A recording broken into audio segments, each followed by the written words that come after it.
Və sahabələrin fəziləti, bir çox fəzilətləri var. Onların fəzilətlərindən sahabələr elm sahibi idilər, iman sahibi və həmçinin ümmətin ən elmləri idilər. Və bu alimlər arasında ittifaq olmuş bir məsələdir. Və həmçinin onlar bidət yollardan çəkinmişdilər. Acizliyinə görə yox, lakin onlar sünni olan o sevgilərindən, mərhəmətli və sünni olan o məhəbbətindən bidətlərə yol vermirdilər. Bidətlərin arxasınca getmirdilər. Necə ki, Ömər ibn Abdüləziz rahimehullah onların fitnəyə, onların bidətlərə düşməmə barəsində buyurur ki, "Ələ kəşfil umur aqva."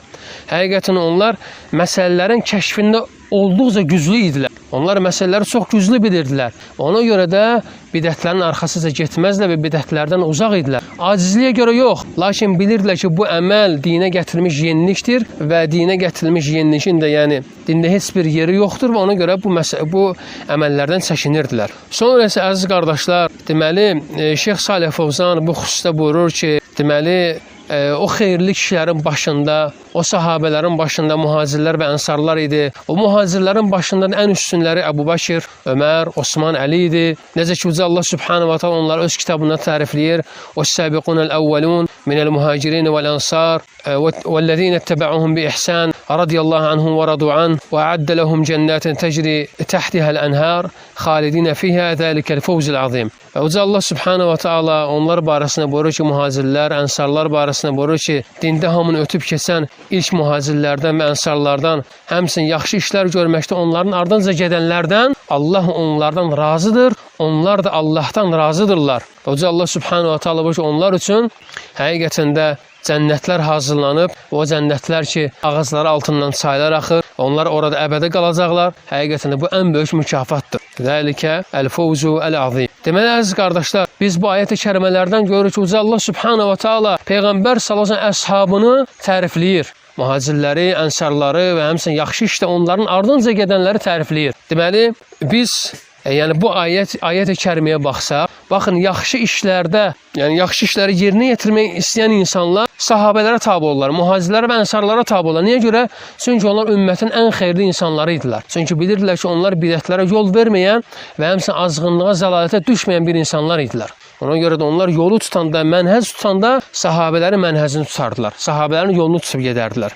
Ona görə də deməli Allah Resulü sallallahu əleyhi və səlləm hətta bizə öz əmrində buyurur ki, sizin üzərinizə düşən mənim sünnətim və həmçinin də doğru yol üzərində olan Raşidi xəlifələrinin sünnətidir, yoludur. Ondan möhkəm yapışın, azı dişlərinizlə yapışın. Və həmçində Allah Resulü sallallahu əleyhi və səlləm deməli Peyğəmbər sallallahu əleyhi və səlləm firqən nəcə nizət tapmış firqə barəsində xəbər verəndə onlar kimlərdir deyir? Deyir ki, onlar mənim yolum üzərində olan və həmçinin sahabələrimin yolu üzərində olanlardır. Deməli, bərəkət Peyğəmbər sallallahu əleyhi və səlləm sünnəsinə tabe olmaq və həmçinin onun sahabələrinin yolundan getməkdədir. Niyə görə Allah Resulü sallallahu əleyhi və səlləm sahabələrini burada xatırladır? Çünki buyurur ki, Şeyx rahimehullah, çünki sahabələr həqiqətən ən fəhmli insanlar idilər və həmçinin onlar kitab və sünnəni ən gözəl başa düşməyə, yəni ən gözəl başa düşən insanlar idilər və həmçinin də çünki onlar elmi birbaşa Peyğəmbər sallallahu əleyhi və səlləmlə götürmüşdülər və həmçinin Allah Resulü sallallahu əleyhi və səlləm bir yerində cihad etmişdilər. Onlar nazil olan ayələrin şahidçiləri idilər və həmçinin onlar təfsiri bilirdilər və onlar bizdən elm baxımından daha üstün idilər. Ona görə də Allah Resulü sallallahu əleyhi və səlləm buyurur ki, sizlərin üzərinə düşən mənim sünnətim və Raşidi xəlifələrin sünnətindən möhkəm yapışmaqdır.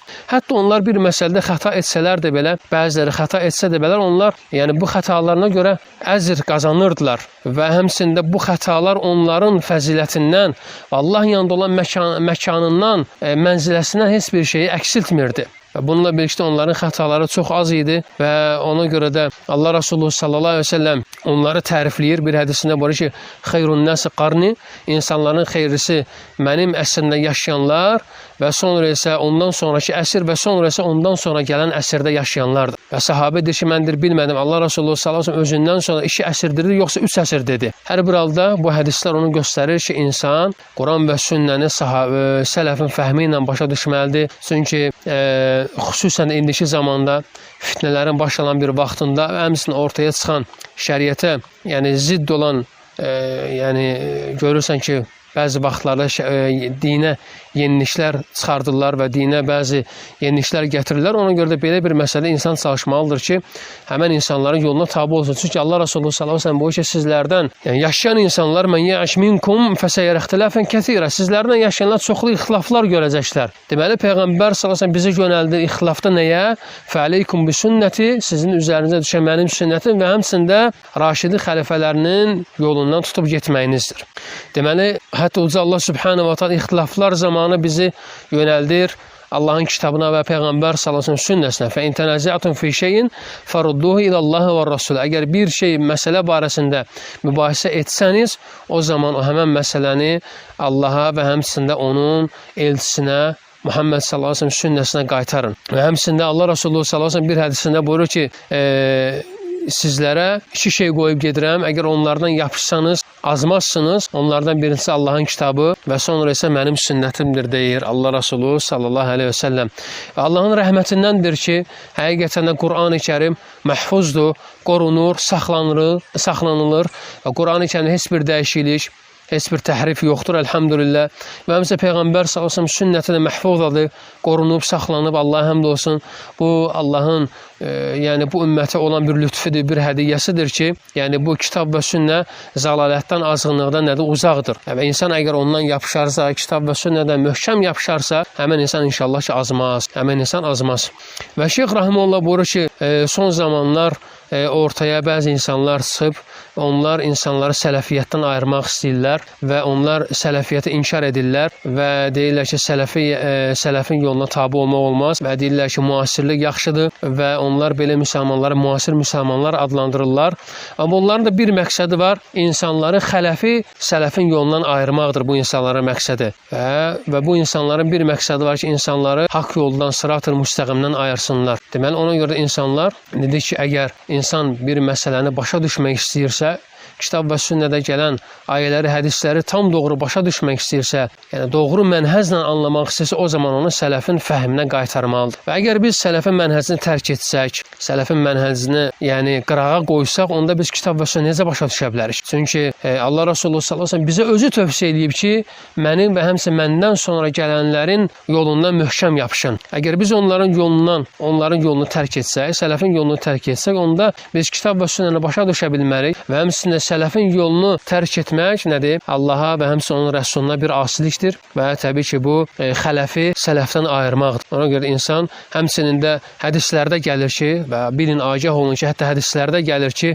qiyamətin əlamətlərindəndir ki, qiyamətə yaxın insanlar zuhur edəcək, onlar sələfləri söyəcəklər. Əvvəlkiləri, keçmişləri söyəcəklər və həmçinin onları lənətləyəcəklər. Yəni bu ümmətin əvvəlincilərini, öndə gedənlərini lənətləyəcəklər və onları söyəcəklər. Ona görə insan çalışmalıdır ki, hər bir məsələdə yəni sələfin fəhmi ilə həmən məsələləri başa düşməlidir. Və sonra isə başqa bir qaydada, deməli Əhlüsünnənin qaydalarından da odur ki, onlar birinci növbədə insanları tövhidə dəvət edirlər və çünki bilirlər ki, əsas məsələ, birinci məsələ tövhid məsələsidir. Əgər birinci tövhidlə başlamasan, onda sənin dəvətinin heç bir nəticəsi olmayacaq. Və tövhid də ən birinci məsələlərdən biridir. Və Uca Allah Subhanahu wa Ta'ala peyğəmbərləri göndərəndə birinci tövhidə dəvət üçün göndərirdi. Və buna da dəlillər çoxdur Qur'an-ı Kərimdə. Uca Allah Subhanahu wa Ta'ala buyurur ki: "Və mə arsalna min qablika min rasulin illə nuhi iley ennehu la ilaha illa ana fa'budun." Səndən əvvəl elə bir elçi göndərməmişik ki, ona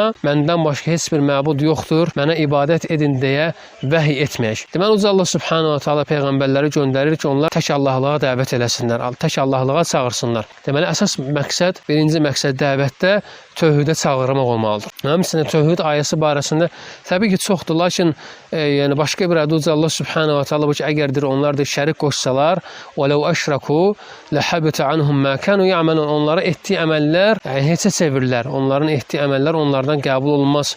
لَيْنْ أَشْرَكْتَ لَيَحْبَطَنَّ عَمَلُكَ وَلَتَكُونَنَّ مِنَ الْخَاسِرِينَ. Hətta Allah Subhanahu wa Ta'ala öz peyğəmbəri barəsində buyurur ki, sən əgər şərik qoşsan, sənin əməllərin puç olar və sən ziyanı uğrayanlardan olarsan. Və İbn Abbas radiyallahu anhumadan gələn hədisdə Allah Resulü sallallahu əleyhi və səlləm Muazı Yəmənə göndərəndə belə, deməli birinci Muaza deyir ki, ey Muaz, sən deyir kitab əhlindən olan bir qövmin yanına gedirsən, ən birinci dəvət etdiyin şey tək Allahlığa, la ilahe illallah çağırmağın olsun.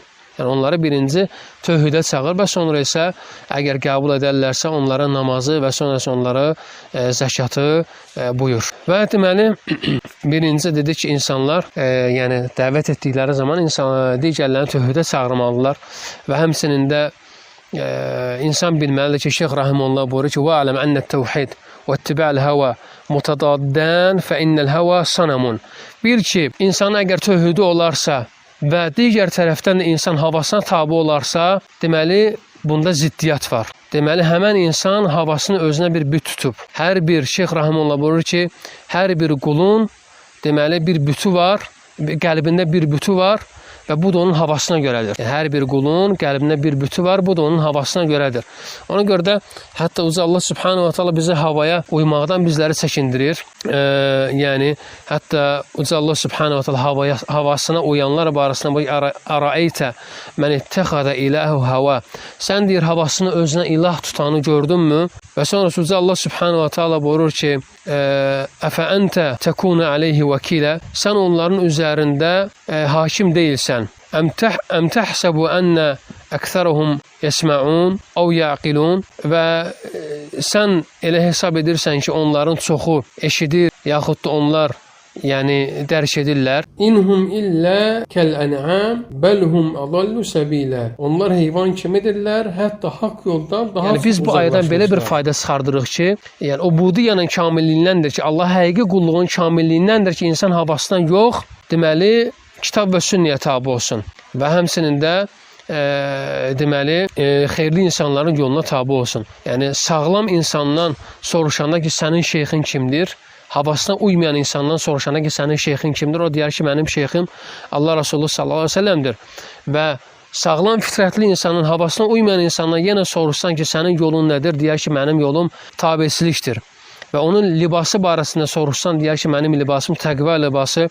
Məzhəbi barəsində soruşsan, deyər ki, mənim məzhəbim sünnəni hakim tutmaq. Və həmçinin də onun məqsədi, tələbi barəsində soruşsan, deyər ki, mənim məqsədim, tələbim, istəyim yalnız onun rızasıdır, Allahın rızasıdır. Deməli, əziz qardaşlar, dedi ki, bu qayda tövhidə çağırmaq qaydasıdır. Birinci insanlar tövhidə çağırmalıdır. Deməli, dedi ki, bu peyğəmbərlərin yoludur. Sən birinci ən əhəm şeyə çağırmalıdır, ən mühüm olana çağırmalıdır. Bu da tövhiddir. Və həmsə insanların əqidəsini düzəltmək, insanları xurafatlardan, şirkdən, bidətdən, zəlalətdən uzaqlaşdırmaq və həmçinin də sonrasında başqa şəri əhkamları insanlara öyrətmək. Və həmçinin biz baxsaq peyğəmbərlərin həyatına, Uca Allah Subhanahu wa Taala Nuh peyğəmbəri, Salih peyğəmbəri, İbrahim və həmçinin Şuayb aleyhissalatu vesselam.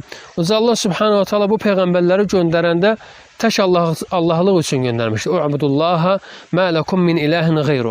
Allah'a ibadət edin və sizin ondan başqa heç bir ilahınız yoxdur. Və Allah Resulü sallallahu aleyhi ve sellem də peyğəmbərlərin sonuncusu idi, xatəmən nəbiyyin idi və o da tək Allahlığa çağırırdı. Necə ki, qardaşları tək Allahlığa çağırdığı kimi və insanlara deyirdi ki, la ilahe illallah deyin və lakin insanlar onun bu sözündən təəccüblənirdilər.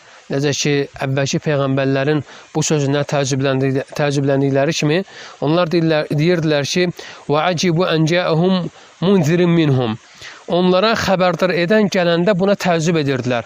Qorxuzan bir peyğəmbər gələndə buna təəccüblənirdilər. وَقَالَ الْكَافِرُونَ هَذَا سَاحِرٌ كَذَّبٌ. Və onu itham edib, kafirlər deyirdilər ki, bu insan sehirbaz və kəzzəbdir, yalancıdır. Niyə görə? Deyirdilər ki, Əcə'ələl-əlihətə iləhən vahidə. Onlar bizim ilahlarımızı tək ilah etmək istəyir. İnnə hədə ləşəyin ucəb. Həqiqətən də bu çox əcaib bir şeydir. Və Allah Resulü sallallahu aleyhi ve sellem deməli, yəni 13 il Məkkədə qaldı. İnsanlara tək Allahlığa çağırdı və insanlara deyirdi ki, la ilahe illallah deyin və Allah heç bir şeyi şərik qoşmayın. Və həmçində Muazı da Yəmənə göndərəndə ona öyrətdi ki, sən dəvətçi kimi, bir müəllim kimi ora gedirsən və həmçində və bir dəvətçi kimi ora gedirsən, ilk çağırdığın şey insanları tövhidə çağırmağın olsun. Və deməli, bu ayələr hamısı onu və hədislər hamısı onu göstərir ki, insan birinci növbə dəvət etdiyi zaman insanları tövhidə çağırmalıdır. Amma bu dedi ki, peyğəmbərlərin və həmçində nəbilərin və rəsulların yolu idi. Birinci növbədə buna başlayardılar və dəvətlərini birinci növbədə bunun üzərində qurardılar. Çünki bilərlər ki, əsas budur. Bünövrə birinci növbədə fundament olmalıdır, sonrası onun üzərində binanı inşa etməlisən. Əgər o fundamentdə bir əyrilik olarsa, düzgünlük olmazsa, o zaman onun üzərində olan bina da möhkəm olmaz. Ona görə insan birinci növbədə deməli o fundamenti möhkəm eləməlidir ki, nəticəni nədə görə bilsin, nəticəni əldə edə bilsin. Yox, əgər tövhiddən başqa məsələlərlə başlasa, görürsən ki, nəticə bir o qədər də yaxşı olmur. Ona görə də insan birinci növbədə bu məsələyə diqqətli olmalıdır.